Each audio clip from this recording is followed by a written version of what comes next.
Halo, perkenalkan nama saya Hardiman Simamora, NIM 190403124. Saya dari Program Studi Teknik Industri Universitas Sumatera Utara. Pada kesempatan kali ini akan memberikan penjelasan mengenai yang pertama, proses bubut, yang kedua, proses scrap, dan yang ketiga, kerja bangku. Baik, yang pertama kita akan membahas tentang proses bubut. Proses bubut adalah proses pemakanan benda kerja menggunakan mesin bubut.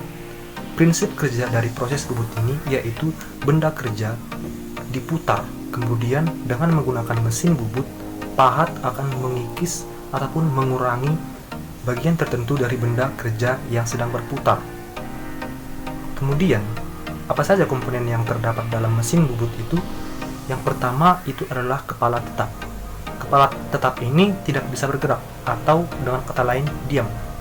Fungsi dari kepala tetap ini adalah sebagai tempat dari mesin yang berfungsi untuk menggerakkan ataupun membantu proses kinerja dari mesin tersebut. Yang kedua adalah kepala geser. Kepala geser ini berbeda dengan kepala tetap. Kalau kepala tetap itu diam, kalau kepala geser itu bergerak.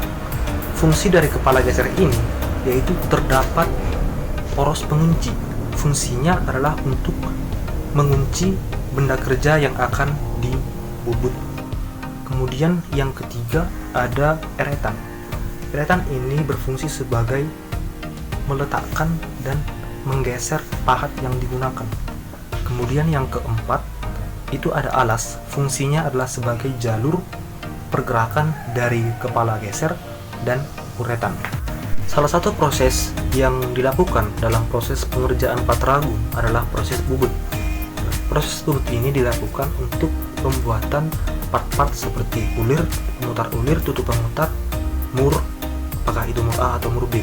Nah, bentuknya itu kan ada bagian silindrisnya atau bagian silindernya, kemudian pembuatan ulirnya. Nah, itu menggunakan mesin bubut, yaitu baja ASTM-nya atau baja ST37-nya diletakkan di mesin bubutnya, kemudian benda kerja tersebut diputar seperti prinsip kerja dari mesin bubut itu.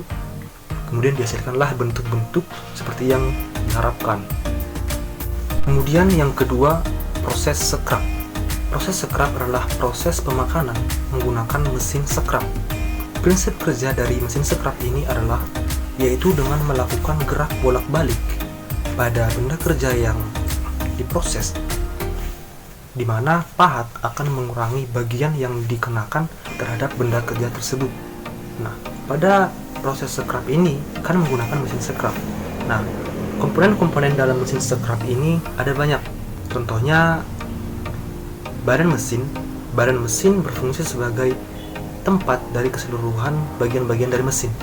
Kemudian yang kedua ada meja mesin.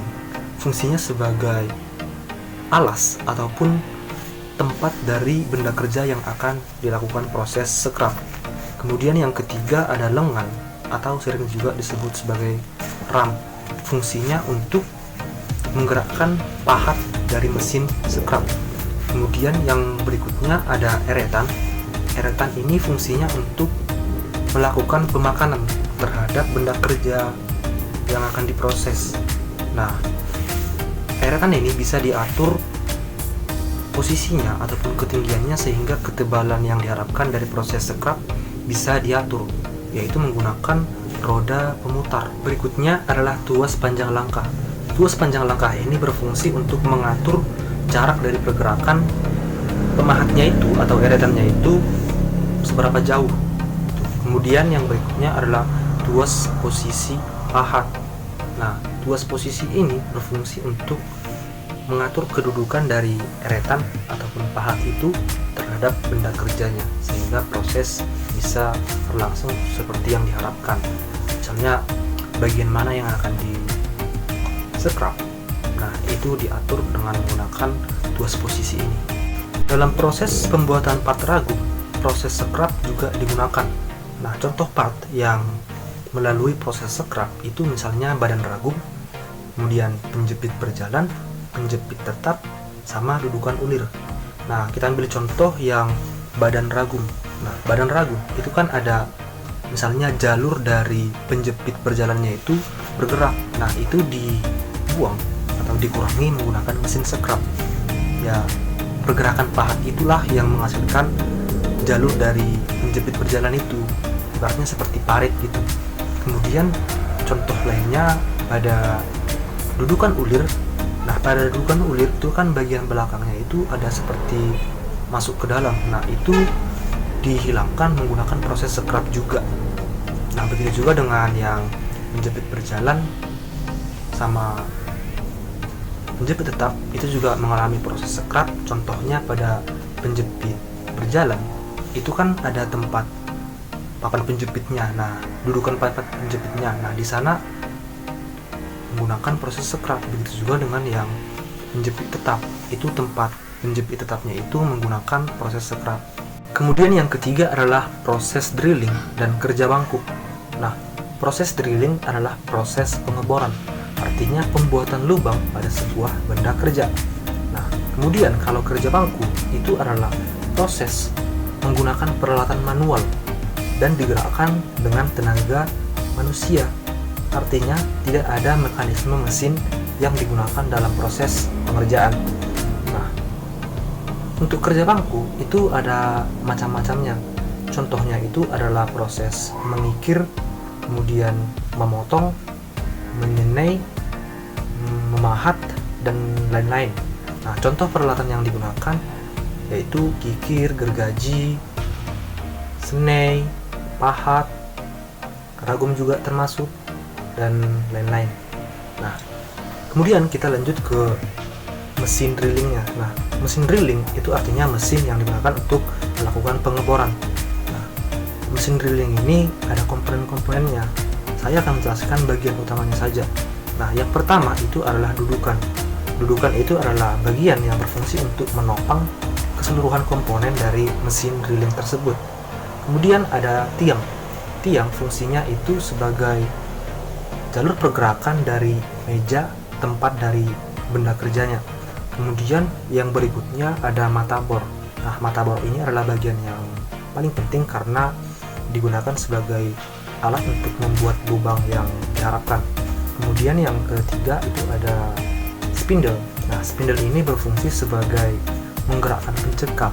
Selain itu juga berfungsi untuk memegang bornya. Dalam proses pembuatan part ragum, proses drilling dan kerja bangku juga digunakan. Nah, contohnya untuk yang proses drilling itu digunakan dalam pembuatan lubang mur pada badan ragum. Kemudian pada lubang mur juga pada dudukan ulir, penjepit tetap. Kemudian ada lubang untuk ulir di penjepit berjalan. Nah, kemudian untuk yang kerja bangku, contohnya dalam pembuatan ulir luar sama ulir dalam. Nah, untuk yang ulir luar itu biasanya digunakan alat snake. Nah, untuk yang ulir dalam menggunakan alat tap. Nah, contoh yang penggunaan alat itu adalah pada pembuatan mur, kemudian pada pembuatan ulir, kemudian pada pembuatan ulir dalam dari dudukan ulir. Baik, demikian pembahasan mengenai proses bubut, proses scrap, proses drilling, dan kerja bangku. Semoga dapat dipahami dan atas perhatian saya ucapkan terima kasih. Sampai jumpa.